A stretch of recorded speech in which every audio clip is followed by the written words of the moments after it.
قوتابخانەکەمان پرۆسەی هەڵبژاردننی پەرلەمانی قوتابیان بەڕێوە دەچێت بە میوانداری کۆمەڵێک سەرپەرشتیار و بەڕێوەبەر و مامۆستای ئازیزی شارەکە و بواری پەروەردەی ناوەندی هەولێر. پرۆسەکە ڕێکخراوی ڕۆشنبیری بەریتانی کە ناسراوە بە بریتیش کاونسڵ سەرپەرشتی دەکات بە هاوکاری دارایی و سپۆنسەری دارایی یەکێتی ئەوروپا بە هاوکاری لەگەڵ حکوومەت وەزارەتی پەروەردە لە حکوومەتی هەرێمی کوردستان. ئاماز لە پرۆسەکە ئەوەیەکەوە دەنجی قوتابی ببیسترێ، قوتابیان نوێنەری خۆیان هەبی و بتوانن نوێنەریان هەڵبژێرن، دواتر پەرلەمانی قوتابیان هەڵبژێرن، بتوانین پێکەوە گیر و گرفتەکانی قوتابیان دەست نیشان بکەین و هەمومان قوتابیان و مامۆستایان و فەرمانبەران وەکو یەک تیم لە گیر و گرفتەکانی قوتابیان دەست نیشان بکەین و چارەسەریان لەبەوە ببینینەوە. هەروەها یەک لە ئامانجەکانی دیکەی ئەو پرۆسەیە ئەوەیەکەوە هەوڵ بدەین مامۆستایان پەرە بە توانەکانیان بدەن و لە بواری مافی مرۆڤ خزمەتێکی زیاتر بکەن و گرنگی بە قوتابیانی خاوەن پێداویستی تایبەت و قوتابیانی بێسەرپەرشت و قوتابیانی کە کێشەیان هەیە لە قوتابخانە هەوڵ بدەین پێکەوە هاوکار بین و بەرەو پێشتریان ببین. خولەکە برین پرۆسەکە بە شێوەیەکی دیموکراتیانە بەڕێوە دەچی، قوتابیان بەشداری دەکەن و هەر قۆناغە و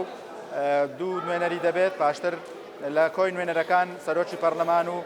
سکرتێری پەرلەمان و جێگەری پەرلەمان هەر دەبژێرن و ئەوانە دەبنە نوێنەری قوتابخانە.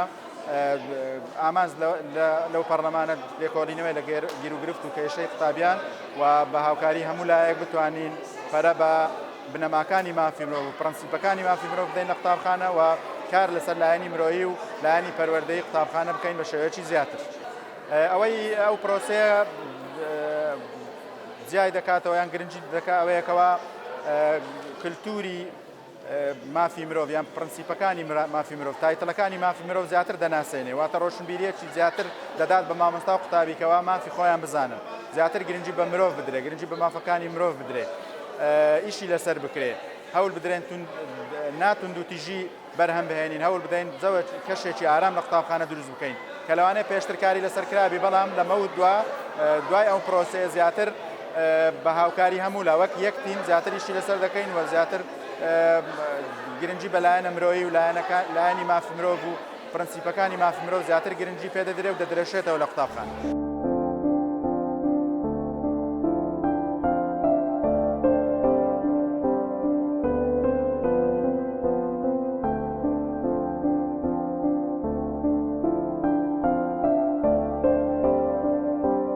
ئەمڕۆ بەشدار بووین لە مەراسیمی هەڵبژاردننی پەرلەمانی قوتابخانەی پێرسی بنەڕەتی کەوە ئەو بەرنامەیە وەزارەتی پەروەردە بە هاوکاری ئەنجومەنی ڕۆشنبیری بەریتانی و بە هاوکاری مادی اتحادی ئەوروپی چەند قوتابخانەیەک وەکو تێست هەڵبژاردننی قوتابیان هەڵبژاردننی ئەنجومەنی پەرلەمانی قوتابخانە ئەمەش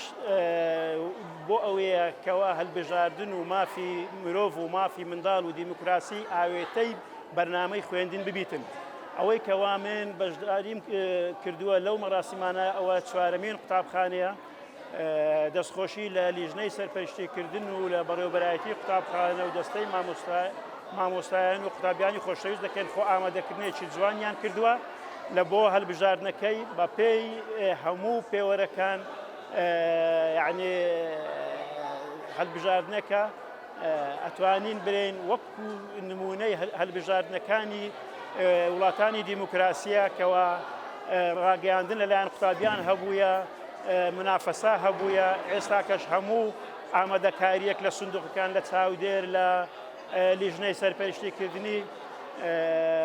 ئامادە کرایە، دەستخۆشیان لە یەکەی تەمەنا ئەەکەین ئەو پەیامە ئەو سیاسەتەی وەزارەتی پەروەردە لە کابینەی نۆی حکوومەتی هەرێمی کوردستان ببێتە بنەمایەک کە ئەو قوتابخانەی وەکو تێست لە سنووری بەڕێوەبەرایەتی گشتی پەروەردەی هەولێر 15 قوتابخانەیە بۆ ئەم ساڵ بۆ ساڵانی داهاتوو زیاتر ببن و بۆ ئەوەی خەرک زیاتر هەزمی دیموکراسی و مافی مرۆڤ و هەڵبژاردن بکاتن ئەتوانین بڵێن ئێستا کە لە وڵاتانی تازە پێگەیشت و زۆر جار لە ئەنجامی هەڵبژاردن ناگەنە یەکتر ممشینە حەزمی دیموکراتیەت و ئەنجامی هەڵبژاردن نەکەن بەڵام ئەگەر لە قوتابخانەکان هەڵبژاردن و دیموکراسیەت وەکو پەروەردە بینا بکرێتن ئەوە کۆمەلگاکە ئەبیتە کۆمەلگایەکی پێشکەوتوو حەزمی دیموکراتیەت ئەکاتن و تەمەنا ئەکەین ئەو سیاسەتەی وەزارەتی پەروەردە بەردەوام بێتن لە خزمەتی کۆمەلگا و جارێککە سوپاسی هەموو ئەو کەسانە دەکەین کەوا هاوکار بووینە لەو پرۆسەی بە تایبەتی جەنابی وەزیری پەروەردە کە زۆر جەخت ئەکاتەوە لەوەی کە قوتابخانەکان بە موئەسساتی بکرێتن ئینشاءالله ئەو سیاسەتەی وەزارەتی پەروەردە کەوتۆتە سەر ڕێچکەیەکی دروست لە بۆ بینایی تاکێکی کورد باوەڕی بە مافی مرۆڤ هەبی بە مافی بە دیموکراسیەت هەبیتن و بتوانین کۆمەلگایەکی پێشکەوتوو پێگەیشتوو پێ بگەینین وەکو ئێمەی گەلی کورد بە پێی ئاوات و ئامانجەکان.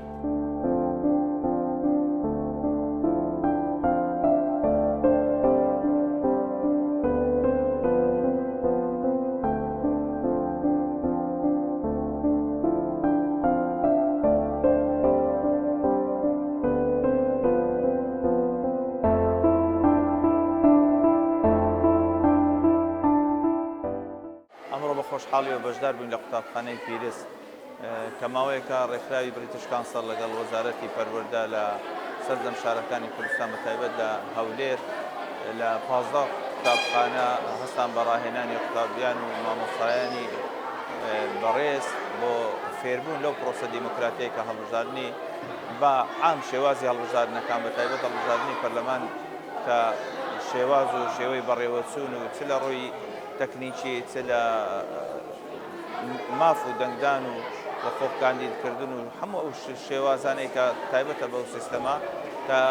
بەڕاستی شتێکی زۆر باشە ئەساسێکی زۆر باشە بتوانن کە قوتابی لە قۆناغەکانی فێرکردن فێر بێ چۆن بتوانانی مافەکانی خۆی دەستەبەر بکاوە چۆن بتوانێت بەشداری لە پرۆسەکانی دیموکراتی و پرۆسەی هەڵبژاردن بکاتدا چ بۆ پەرلەمان بی چ ئەنجومەنەکانی ترکە هەیە. ئینشاءالله ئەوە بنەمایەکە لە ئێستاوە کە ئیشی لەسەرکرایە بتوانێت لە سەرجە قوتابخانەکان بۆ شکلە بکرێت.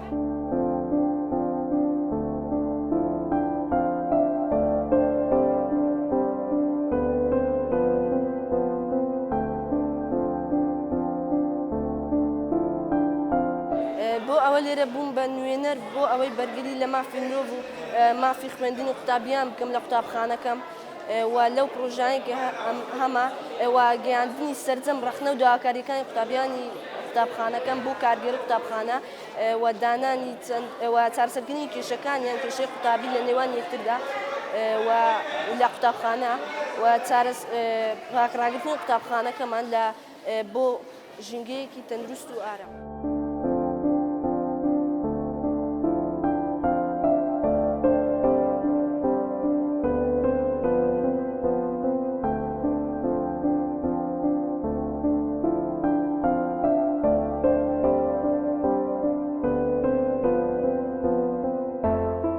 ڕێبازی قوتابخانەی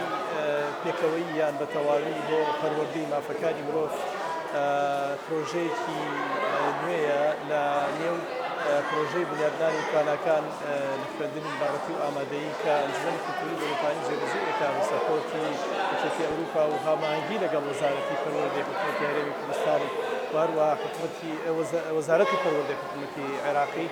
لە نێو ڕێبازی پێکەوەی بە تەواوی بۆ ڕێبازی قوتابخانەی پێکەوەی بۆ پەروەردەی مافەکانی مرۆڤ لە نێویدا بەشێکەی پێڵەن پەرلەمانی قوتابیان. لێرە لە بیدایەتەوە ئێمە دەست دەکەین بە هەڵبژاردن بە دوو خولخولی یەکەم لە نێو پۆلەکان هەڵدەبژێردرێ هەر پۆلێک واتە هەر ئەگەر پۆلێک چەند هۆبەیەک بێ هەر هۆبەیەک دوو کەس هەڵدەبژێرێت لە نێو پۆلەکانەوە لە کۆتاییدا هەر پۆلێک دوو کەس هەڵدەبژێردرێت لە کۆتایی لە انتخاباتی دووهەم. ئەمە انتخاباتی دووهەمە و پێنجەمین قوتابخانەیە لە شاری هەولێر ئەنجامەدرێ و ئینشاڵڵا بەردەوام ئەبێ بە دوای یەکە تا کۆتایی ئەو مانگە 15 قوتابخانەمان دیاری کردووە. ئەو 15 قوتابخانەیە بە دوای یەکە انتخاباتی پەرلەمانی قوتابیان بەردەوام ئەبێت و ئەندامانی پەرلەمان و سەرۆکی پەرلەمان و جێگیری سەرۆک و سکرتێری پەرلەمان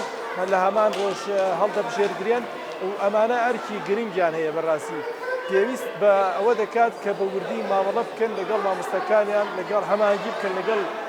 قوتابیەکانیان هاوڕێکانیان و ئەو قوتابیانەی کە لە قوتابخانەکەن پێکەوە هەمانگی بکەن بتوانن مافەکانی مرۆڤ مافەکانی منداڵ بەدی بێت ئامانجە پەروەردەیەکان لە قوتابخانەکەیان بەدی بێت بتوانن کە ڕێز لە بەها باڵەکانی مرۆڤ دۆستی بگیرێت بتوانن خوێندنێکی چالاک و ئەکتیڤ لە قوتابخانەکەیانە فراهەم بێت.